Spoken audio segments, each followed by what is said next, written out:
Mindy, I take it you have been doing this for a while, navigating the disclosure landscape on climate. Ceres met with the SEC in 2003 for the first time, back when we were at 370-ish parts per million of atmospheric carbon dioxide. Before we get into the pushback and the stays on the rule and why you're trying to take away everybody's hamburger, as you're learning when you get in front of Congress, what is the main win that we should hang on to this year and where we're at in this process of this new era of disclosure? Well, there are so many wins, and when I sit in your audience and listen to our federal government say, be entrepreneurial, move fast, put more money in, write bigger checks, and that the government's matching it, there's so much going on. I'm going to say one thing that's not related to this talk in specific and then come back to this talk. But think about the IRA that passed last year. $369 billion to get us to a transformational moment in time, to transform our energy system, our transportation system. $2 trillion in infrastructure money. So if there were a time to move where we have the opportunity to go, and go fast, but go smart, that's the moment in time we're living. So there's a lot of anti-ESG and pushback on this, that, and the other thing. There's also $3 trillion or so out there of smart, innovative carrots to get us to a cleaner energy future that we can all take advantage of. I love that. On the SEC rule itself, I read before this a recent Bloomberg Law survey of both law firms and in-house counsel showing the majority think the rule will remain partly intact, but a not insignificant portion of the law firms, about 25% or so of respondents, said the rule would be wholly overturned. What should companies in the room be doing, both as corporate issuers and reporters, but also as corporate citizens, to keep this momentum? Great. So just to back up, we're talking about climate risk disclosure. The SEC passed a rule which is being litigated, debated, stayed, and we could get into the details if we need to. California passed a law that says there ought to be climate risk disclosure. The UK passed a law. The EU, the European Union, passed a comprehensive law, all of which does one thing: calls for the disclosure of material climate risks. Radical idea? I don't think so. The SEC has a job.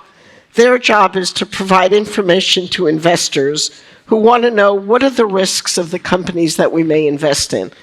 Simple as that. Now, it still was a 500-plus page rule, I don't know. It is a simple concept. We ought to disclose risks so investors can make smart decisions, and frankly, so companies know what their risks are and they can act on it. The SEC acted, as I said, that's being litigated, but we're trying to make sure the EU's running far ahead of us, the UK far ahead of us. There are now 20 other jurisdictions about to adopt, just to use more verbiage, ISSB standards, the International Sustainability Board, there's another word in there, that calls for mandatory climate risk disclosure, but they do it in a way where they don't have the authority to mandate it. Simple concept. The fact that there were tens of thousands of comments on the rules show interest in it. It is really time to get on with it. So you ask, what should folks do? I would argue that we need to stand up. Climate risk disclosure is the foundation for so many other things, for climate risk action plans, for moving forward, for all of the things we've talked about so far at this conference. It is time to move on with that. The rest of the world is moving. Companies don't want to have to comply in one country under these rules in another country. And so it is being litigated. There are amicus briefs being filed, many companies coming together, investors coming together to say enough is enough. Let's get the SEC rule implemented. Same thing in California, there's a lawsuit there. It is time to move these things forward as the foundation, the basis for so many other things we're talking about here today. And the information being provided in this disclosure context we're talking about is meant to be decision useful, comparable, all the rest from the investor lens, and we're moving from this era of disclose emissions, let us know your targets, your ambitions, and now how you're going to get there. The transition plan era has unfolded. How are you seeing transition plans meeting that moment of being decision useful? How are investors from your network finding these to be utilizable tools? How are you watching that all unfold? Well, they're not all called for in a mandatory way, but this is the year of transition plans, and it must be.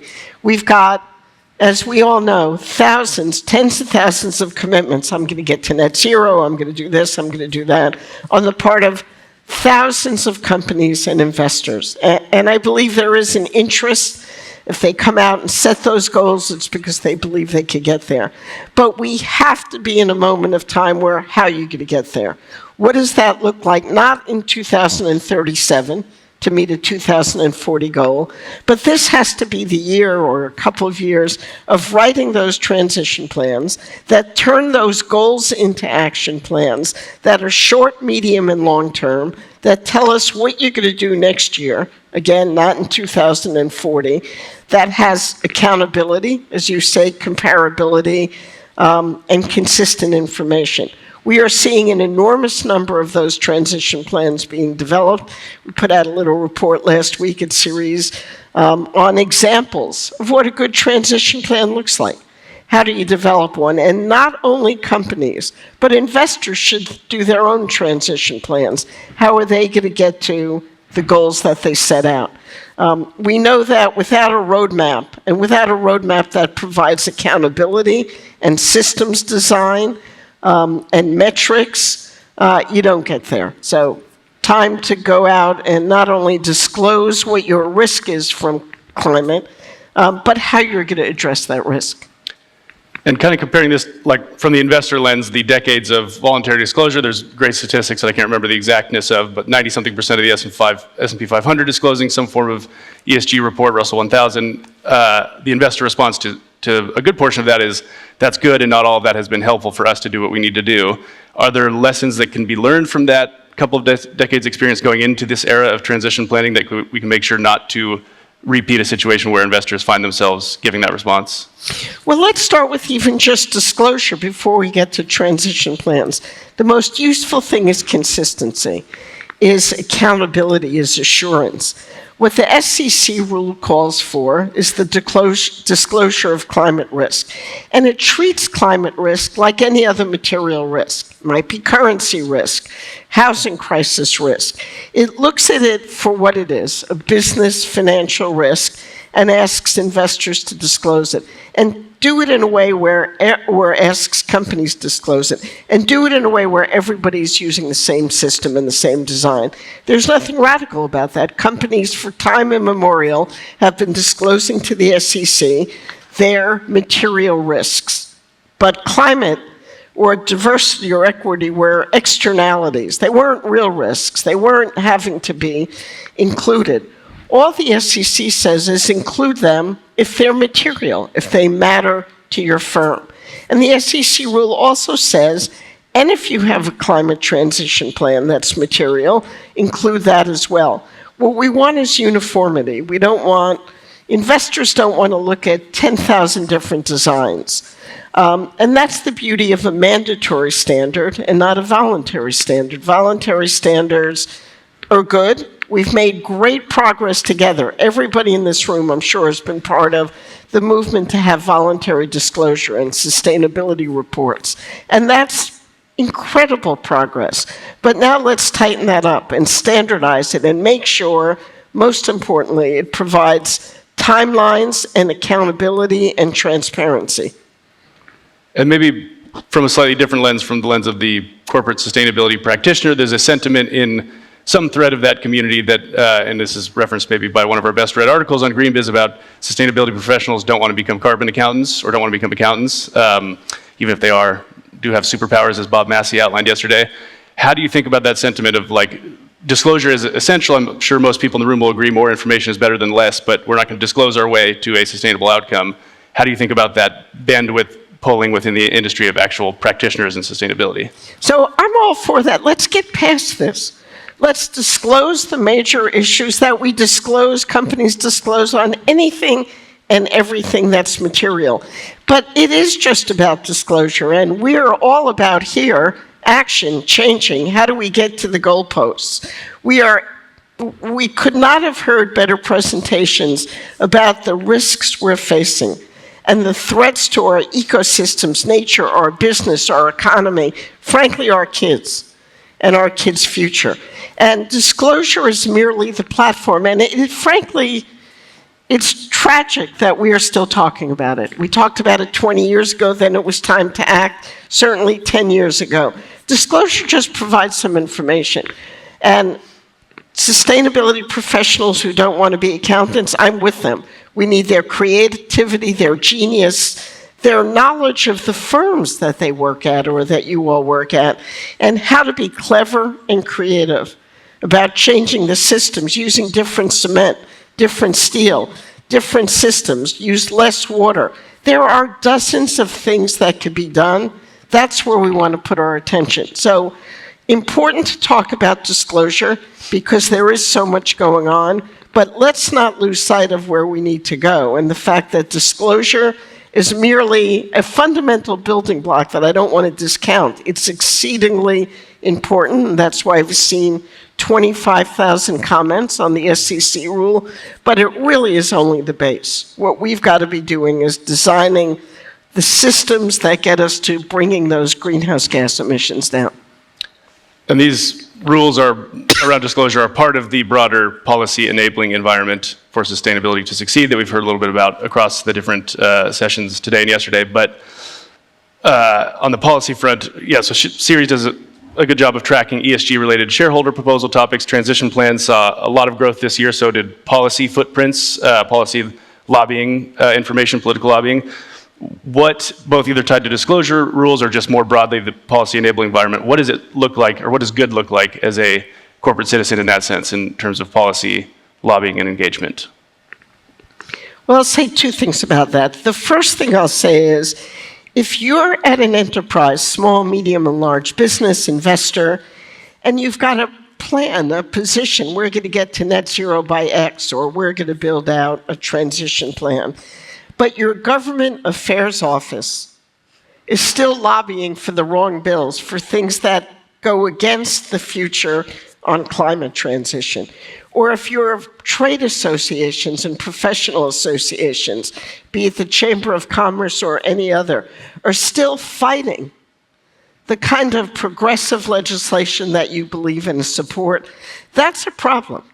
So how do you literally go into the complete firm, if you're at a large investment house, a large business, and make sure that there's alignment? Because it is not okay anymore in the year 2004 or 24 to say, we're going to get to that clean energy future, and we're going to use different resources, and we're going to work with our supply chain, but we're going to get there.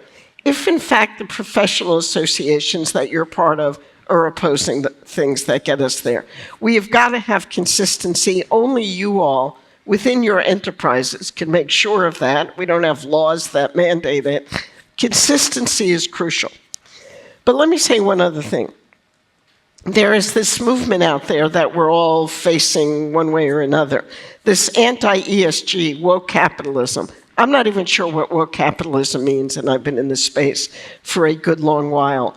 What I know is the narrative is being taken away from us. The narrative is, if you come together and work together, it's antitrust. Or if you're working on climate-related issues, you are depriving the American public of good, cheap energy that they need. Those things are not the case. They do not add up. But it is up to each and every one of us in our state, in our federal discussions, within our own enterprises, to stand up and change that narrative. We are talking about something that will change the course of our future unlike anything we have ever seen.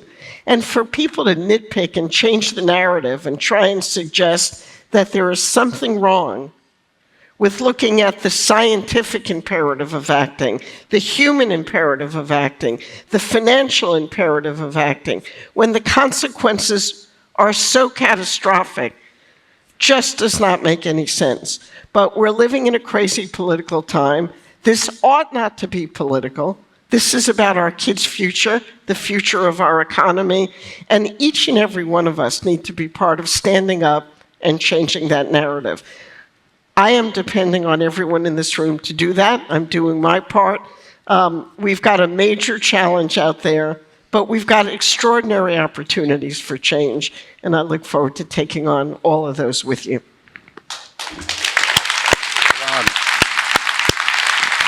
Thank you so much for doing your major part in this, and I think that's a perfect place for us to leave it today. Great. Thank you, Mindy, Well, for joining thank us. you. Join me in thanking Mindy. All right. Yes. Thanks, Mindy. See you later. All right.